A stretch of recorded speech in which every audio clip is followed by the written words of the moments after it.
How do you do, and welcome to Rauta's opinion video.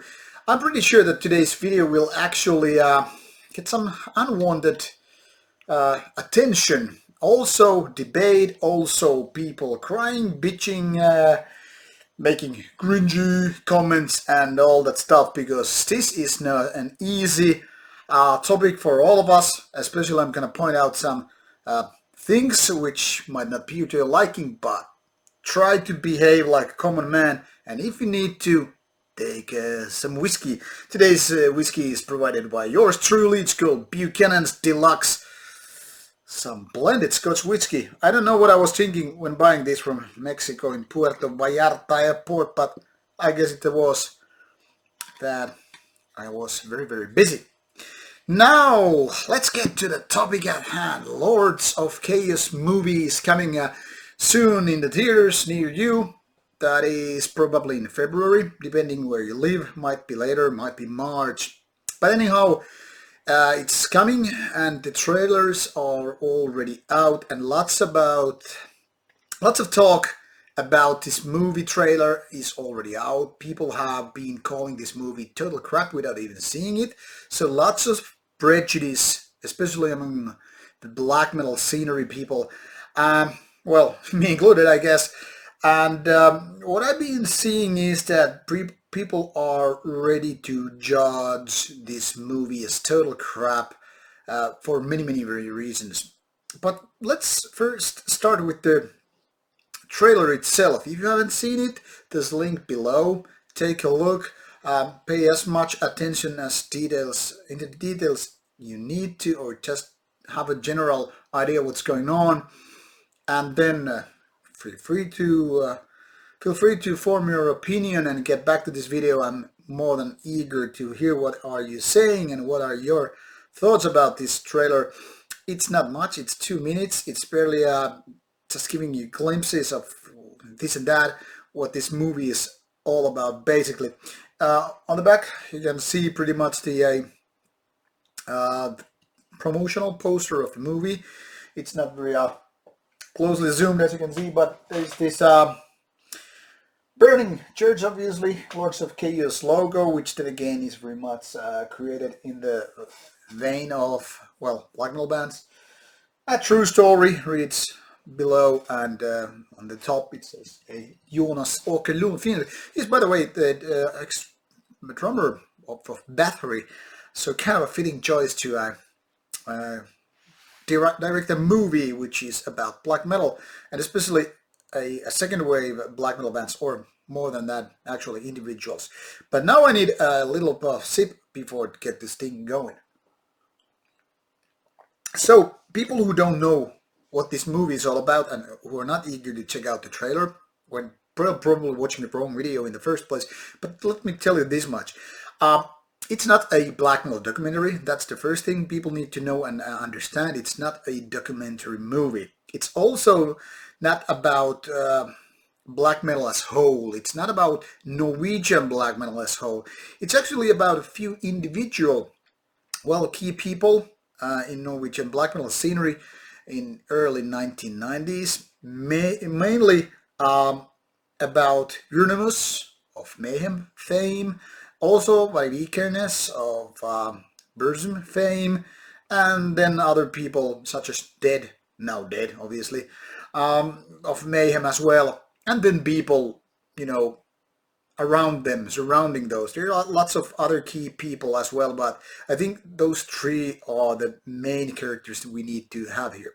So this is kind of a true story type of drama movie about some events. For example, people who are in the black metal. I'm gonna do a little spoiler here. If you don't want to avoid it, just put your fingers in your ears. So as you probably know, Dead committed suicide in the 90s. Euronymous was killed by Varg Vikernes, that is Count Krishnak of Burzum, and then he went to prison, and boom, became sort of a cult act even more after that, as much as Burzum did. And then there were other people getting into arsons, murders, and other violence, etc. And lots of Norwegian black metal kind of infamous things got to happen because of these events. Not alone, obviously. There are lots of important bands that helped to create all of this, and there were, of course, much more happening than just a murder and arson, but these are all tied together. Now, why make a movie about true characters shouldn't be a question in the first place, because obviously people have been making movies about true people, true characters and whatnot, like ages and ages ago. I mean, that's one of the main things in movie making, creating or kind of a recreating history. And it doesn't matter if it's about assassination of Adolf Hitler, or if it's about Christopher Columbus going to America, or I don't know, Napoleon Bonaparte, or whoever. It might be, a war leader. It might be a politician like John F. Kennedy, or it might be actual people creating music. If you remember a couple of years ago, more than 2 years ago anyway, NWA movie Straight Outta Compton came out, and it was a great movie about how rap started to happen, in the west coast of America. And why I'm mentioning is this, that people who are very distant to this culture and music probably don't see any problem with that kind of thing, being filmed, how this kind of a subculture started to evolve and how things happen and what happened to these key people. Now, there are lots of TV series as well made in the same idea, and usually doesn't really matter to people, especially if they don't know the people that well. I mean, think of kind of a historical series such as like Rome or Tudors or even Vikings for that matter. People are usually kind of okay as long as the series is or movie is nicely done with good director, good script, good cast of actors and whatnot. But Lords of Chaos is a different breed, obviously, especially to people around black metal scene. And why? Well, for obvious reasons. We are touching a topic that, in so many opinions, should not be touched. And this is actually one of the problems. It's not so much about if the movie is good or not. It's people having lots of prejudice, and people don't want to see this American made. That's one of the key elements here that people have been bitching about. These actors are talking in American accents, and I kind of understand it. It's kind of feels stupid in a way. But make no mistake, this is not an American movie. First of all, it's mostly a European movie. There are lots of British people involved, Swedish as well. Some of the actors, of course, are from United States, but that's kind of beside the point. This is not hardly an American movie. The director is Swedish. I think the script makers were like British and Swedish some parts. Also some actors are Swedish. So no, it's not an American movie. That's the first thing we want to get clear, because there are lots of rumors which are false. The other thing is people are bitching that there is no real black metal played, so it cannot be real. But that's also not true. It's a rumor that has been circulating constantly around this movie, but it seems at least Mayhem gave permission to use some of their music, probably doing some nice cash along the way, and who knows what. There are lots of rumors that are not true circulating this. But now the main thing why I have a problem with people's prejudice about this movie is this. Norwegian scenery of black metal is probably the most romanticized scenery in any extreme metal around the world. Now, the thing is, even some Norwegians still think to this day that they invented black metal. They have suddenly forgotten or are totally unaware about bands that paved the road. I'm talking about Venom here. I'm talking about Merciful Fate, Celtic Frost, Battery obviously, and so many other bands that were there already in the 80s, early 80s, mind you. So way before actual Norwegian scenery kind of started to bloom. But still some people kind of think that they were key parts of inventing. Okay, let's give them that they were a really important part of the second wave of black metal. I'm a big fan. It's not a coincidence I'm I have a Dark Throne shirt or a few, I mean, there are lots of cool bands, be it Varg Vikernes of Burzum, Mayhem, you know, lots of cool bands that made a lot of impact, Immortal, Enslaved, and so forth. We could keep the list going on, and this wouldn't be a short video. Well, it won't be anyway. But the point here is, so many people think that Norwegian black metal guys were all cool right from the beginning. They were nothing weird, suspicious, childish, or whatever. But that's quite untrue, in fact. People who already were there like early 90s or even late 80s do know that. They know about these kind of scene fights, death threats, and letters sent back and forth. They know that other countries were creating as much as this black metal subculture already in the late 80s and early 90s. So it's not like Norwegians have invented this as much. Okay, surely, like I said, they have a bunch of great bands, but without these, acts of violence and arson and whatnot, things would have been probably quite different. I mean, Sweden was, and in my opinion, Finland was like already as strong and prevalent scene, but they were kind of like overshadowed by Norway. First of all, lots of cool bands, but also because of these events. So all these acts of violence and whatnot kind of gave this Norwegian scene the kind of a wind, to go faster than and grow bigger than any other bands in any other countries. So suddenly all these kind of teenagers doing music and whatnot, exploring the evil that already Venom and Bathory and so forth had paved the way, suddenly it became a next big thing, a kind of a big underground culture thing. Now, I'm not gonna diss Norwegian black metal for what happened. I mean, like I said, there are lots of great bands, lots of great people, and one couldn't just remove Norway from the black metal. But like I said, that's beside the point. First of all, like I said, this movie isn't about Norwegian black metal scene. It's about a few key people and a few key events. So people have been kind of misjudging the movie just because, first of all, they saw a trailer and then they misunderstood the whole point here.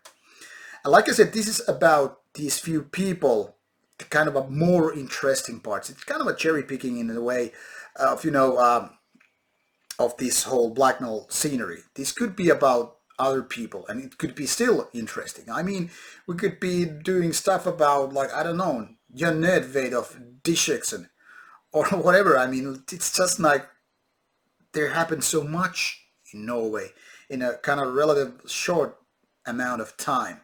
So obviously it's more interesting than some other guys. But then again, we also know things that was going on with like Absurd. We also had weird murder cases in Finland and all that stuff. So this is just one of those events globally. Maybe one of the better known ones, but still. And what I was saying about this kind of romanticized idea, people seem to forget that when these guys, most of the bands, they are pretty much the same age as I am. And I know that when it was like 1993, when I was 17 to 18, things were quite different than, later years. Things were new and people were exploring these kind of things. We were a bunch of kids playing with evil topics and whatnot. I'm not going to say it was the same in Finland as it was in Norway. But my point here is people who are 17, they are not like really mature usually. They might be really creative with their music, which has been proven by bands such as Emperor and whatnot.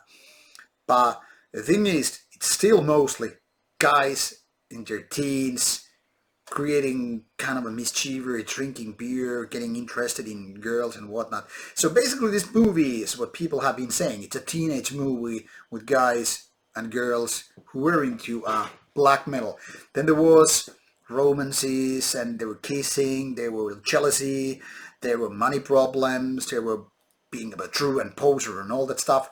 Yeah, those things happened, but not only in Norway, everywhere. So if you feel like this trailer is giving you an idea of a teenage movie, it's probably true. I mean, not only true that it's giving the image, but it's reflecting how it was. I mean, when people were young and they were passionate about creating music and creating their own, say, image, creating their bands, how the logos, lyrics, riffs and whatever were happening. That's how it was basically.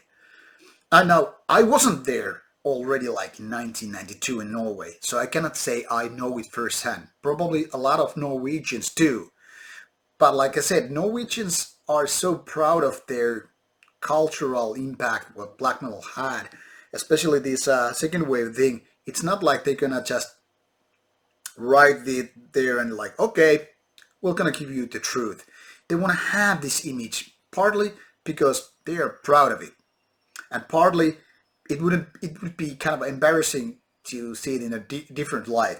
Also, they are making money out of it. If all this illusion of truly evil guys that were born evil was suddenly like, no, they're a bunch of teenagers getting pissed, and because they didn't have money or some other guy was stealing their chicks and, that they were drinking beer in Norwich is annoyingly expensive, well, that wouldn't make much of a story, right? So my point here is, people are basically, in my opinion, or how it seems, they are annoyed, not so much that this is a wrong kind of movie they were expecting, but the fact that it's actually showing the kind of true colors how it was. Of course, there's some compromises when it's movie. When you have a script which is based on true story, true characters, you have to have the kind of the drama arc or whatever it's called, in order to make it more interesting for the viewer, the audience. I mean, if there's lots of time when nothing is basically happening, you have to kind of adjust the time span. You have to make it there's certain rhythm. I mean, this all goes back to ancient Greece. When these kind of rules of how stories were made. There's like three plays. There's the start, there's a middle point, and then there are twists, and then there's the end play or whatever the right words or terms for those are, but you probably get the idea. So there's nothing new as such. I mean, of course, something like compromises like being an English spoken movie, that is probably because of financing and finding the right audience. I mean, if it was only Norwegian indie movie, then it would have less money, meaning even less known actors, probably some hobby actors from local, I don't know, hobby theater, whatever. Not to mention filming locations, catering, and all that stuff, everything that basically costs money. So people have to understand and take their head out of horses' ass that making a movie is not it's not cheap business as such. So obviously, you need to have things like English spoken set of or cast of actors in order to make it work. But I don't think these are the problems. The problem is probably in the details, and we don't know it yet. It might be a really, really crappy movie. What I've seen so far at Internet Movie Database, for example, it was very, very clear that people were kind of annoyed with the movie, not maybe seeing it as much, because there were plenty of, the score rating goes from 1 to 10. There were plenty of ones. And that usually when the movie is not even out there is kind of it's kind of a protest thing. But also there were lots of tens, which was pretty weird considering that it seems like some people are doing like anti-protest. Like, I don't know what's going on really. It seems that some people want so hard this to be really cool movie and are kind of defending it without seeing. Because I don't believe, not for 1 second, it's 10 out of 10 movie. But then again, I don't believe it's 1 out of 10 movie either. It's probably, I don't know, 5, 6, maybe 7. First of all, I have a little bit of faith because Jonas Åkerlund, he's great with music videos. He has done not nice videos. He has done also some movies. And before you start mocking music video makers or people who make ads, because Jonas Åkerlund has been doing both, I think that Ridley Scott, who created also like movies like, I don't know, Alien, Gladiator. He also started with, ads and all that stuff. And lots of famous directors have gone with, music videos. So bear in mind that that is no excuse to call somebody a crappy director just because he hasn't won an Oscar.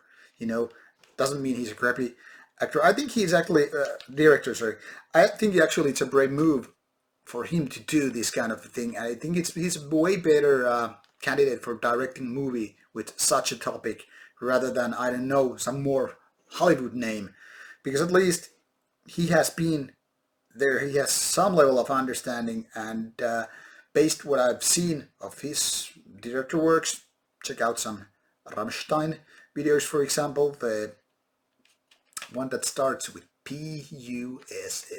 I mean, he's a pretty brave director. I think he might be just the guy for this movie. But will it be good or bad? We won't be knowing that until we actually see it. We might have as much prejudice before we see it, and that's totally human thing to do. Personally, I'm hoping for the best and fearing the worst. But like I said, it's probably some mediocre plus movie. Probably some, yeah, there were some stupid things, but also kind of a cool that somebody made it in the very same way that Straight Outta Compton was made. Now, too long rant, too long musing at the right moment, right now about this movie, since it's only a trailer out. Once I've seen it, I'm gonna make a proper review, whatever movie, and then we can discuss more of the stuff. But now that, dear audience, you have found me and giving me your thumbs down and all that stuff, what are you expecting from the movie? What do you think it's the worst that was already out there in the trailer? Are you annoyed by the actors, accent, the fact that the movie is all being made, or whatever? Or do you have high hopes? Do you have belief in this movie, or what? What kind of reactions Lord of Chaos is putting in you?